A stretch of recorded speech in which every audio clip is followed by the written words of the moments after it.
It is the best part is seeing so many different faces here, seeing so many people who are committed to this process of union renewal that is represented in elections, right? I think this kind of engagement, this kind of commitment, that's exactly what drove me to end up offering for the executive board. And we're certainly in a moment of transformation in OPSU SEFPO. Perhaps the most important question that faces us really as a union right now is what we want to be as OPSU SEFPO members. What kind of a union can we envision together? And for me, that really does mean a union that's focused on building a bigger and more inclusive tent, one that puts organizing at its center. And I don't mean organizing in the sense of just bringing in new members. That's a given. That's a point of having a union in many respects. But what I do mean is one that's an open and truly democratic union, one that's inclusive, one where everyone's voices have space to be heard, and where the goal is to have everyone engaged, because that is the base for building worker power. I think the three most important things that we can do as leaders, whether we're in our locals or on our board, to support and sustain our union are to build our bargaining power, to provide the resources, support, and education to local sectors and divisions that they need, and to establish an ongoing 360-degree communication between all of our members. And that is where my particular history and experience make me really prepared to take on these challenges.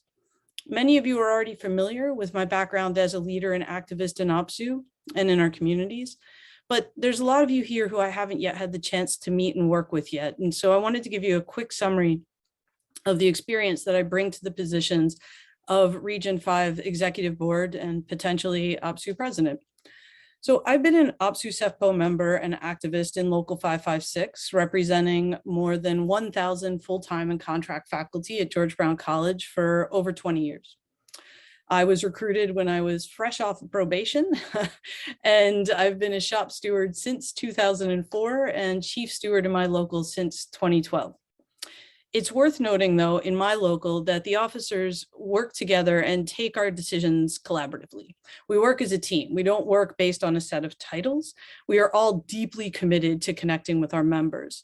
And we are also in an ongoing process of local renewal and capacity building. So I know well the collective efforts and time that are required to transform the culture of a local.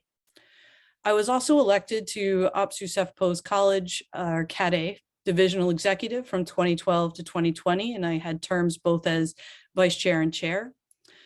Since 2016, I've chaired our division's province-wide faculty bargaining team, representing 20,000 full-time and contract faculty at all 24 colleges across Ontario. And I was a member of the 2012 bargaining team as well. When I'm not here tonight, I'm actually at the table working with my team as we're in an ongoing work to rule situation at the moment.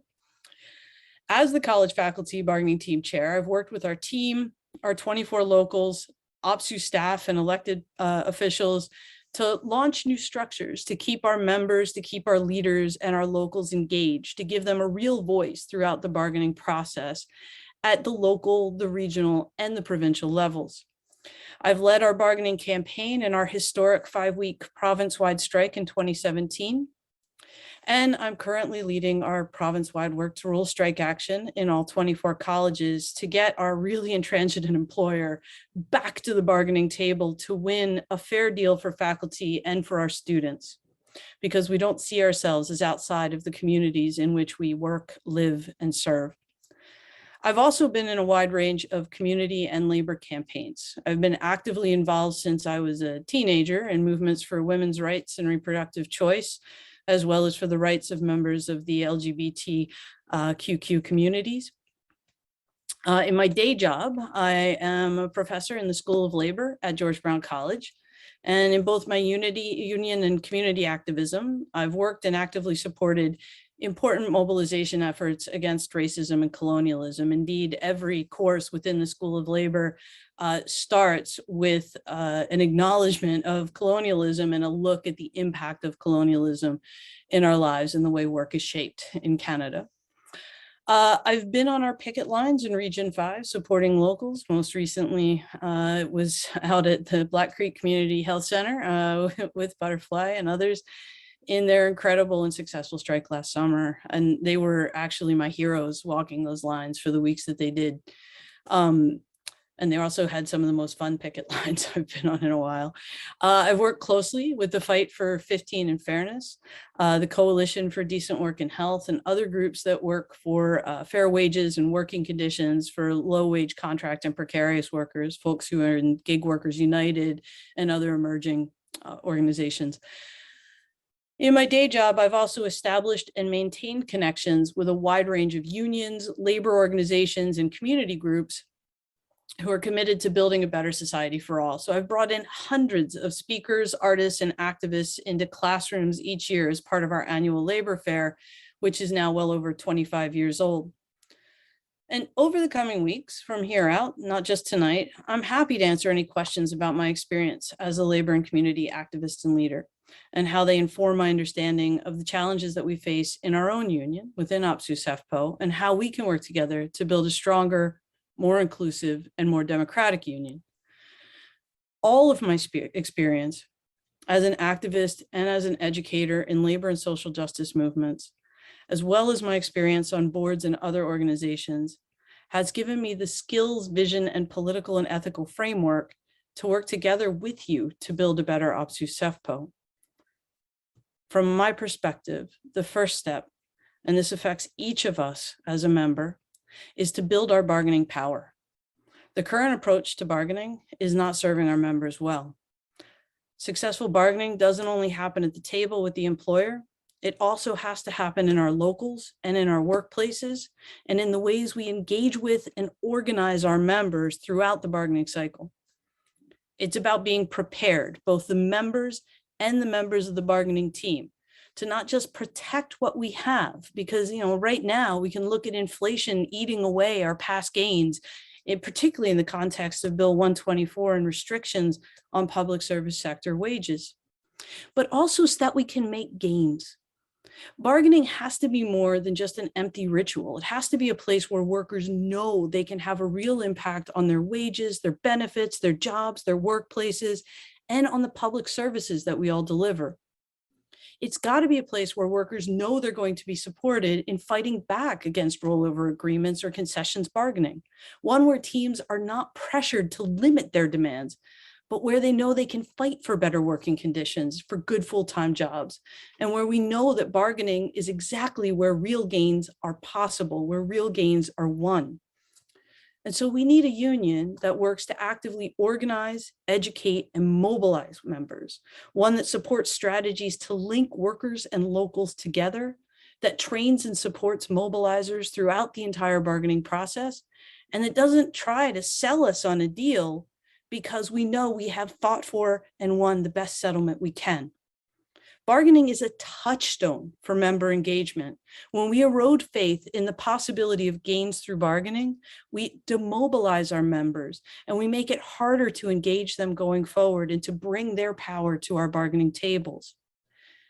I know that we're never out of bargaining. Our strength and our main weapon is collective bargaining, and it's rooted in the trust and support of our members.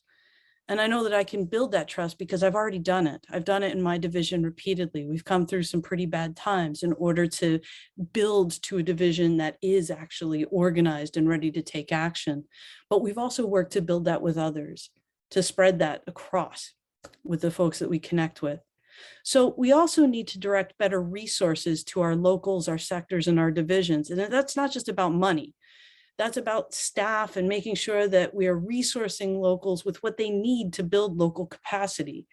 We need training and education that matters to locals and to local leaders.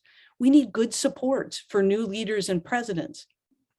When we look at those supports, we're trying to determine what kinds of connections do you need? What kind of mentorship? What kind of capacity building? None of us are born union activists. We become them through hard work and through learning from one another. And we need to be flexible in our thinking about how we build from that grassroots up to connect across regions, across these artificial divisions around sectors and our divisions. And we need to encourage the work of area councils and activists. We need resources for those activists and to connect them to each other in regular, structured ways. The The third piece of this is that we need better communications between leaders, activists, and sectors. So we need to privilege listening and encourage respectful debate. We need to respect differences of opinion and figure out how we can build bridges across them. And we need to ensure that we all understand and follow the policy manual and constitution. We also need better coordination and communication between executive board members so that we have the best representation of members to share that knowledge and work together to build capacity and engage our workers, our members. And we need a unifying force on the board that's not rooted in blind loyalty, but it's about new ways to connect to one another, to connect to staff, and to ensure that staff have access to the knowledge and resources that they need as well. We need a union that provides incentives for members and staff to put forth creative strategies and to engage in further learning to develop their skills. As a leader and also as an employer, OPSEU-CEFPO has to walk our talk. We have to create opportunities for all workers, whether they're members or staff, to both do and be their best. And you have my commitment that with your active support and engagement, I will apply my experience and knowledge and leadership skills to develop the kind of principled, effective, and accountable structures that we're going to need to transform our union to take advantage of this moment. So as one of your executive board members, I will listen to the voices, the experiences, and the ideas of our diverse membership. This is the project we've been engaged in over the past year, and it's been so successful and so enlightening and so energizing to really start to figure out the richness that is the membership of OPSEU-CEFPO. I also will be a clear, consistent, and constructive voice in support of members' issues at the board. I'll provide regular communications to all locals after each executive board meeting.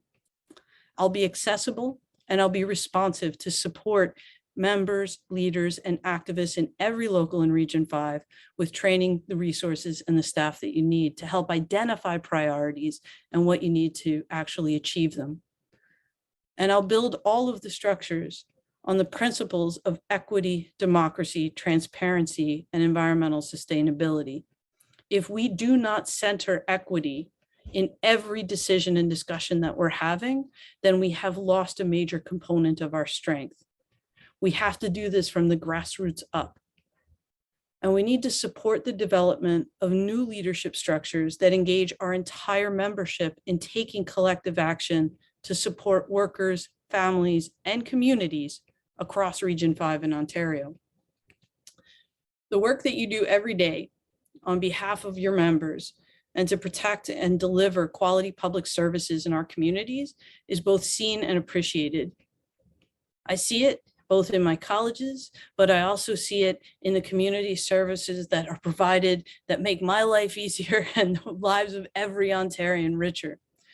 And I'm ready to work with you to put these structures into place so that our union works efficiently, but also with integrity and inclusively. So whether it's as an executive board member or whether it's as OPSEU president, I will always, always stand up in support of our stewards, our locals, and our other activists. I'll stand beside you as you fight the good fight on behalf of our members every single day. I will always stand in solidarity with marginalized and oppressed people in our society as I've done my entire life. And I will stand with the labor movement because that's where our strength is drawn from. And I will support our labor and community allies and uphold decisions that are made by our conventions. And I know that I don't do this alone. As with any transformative change, it has to start with us. So I wanted to thank you for taking the time to listen to these opening remarks. And I'm really excited about the Q&A part of this.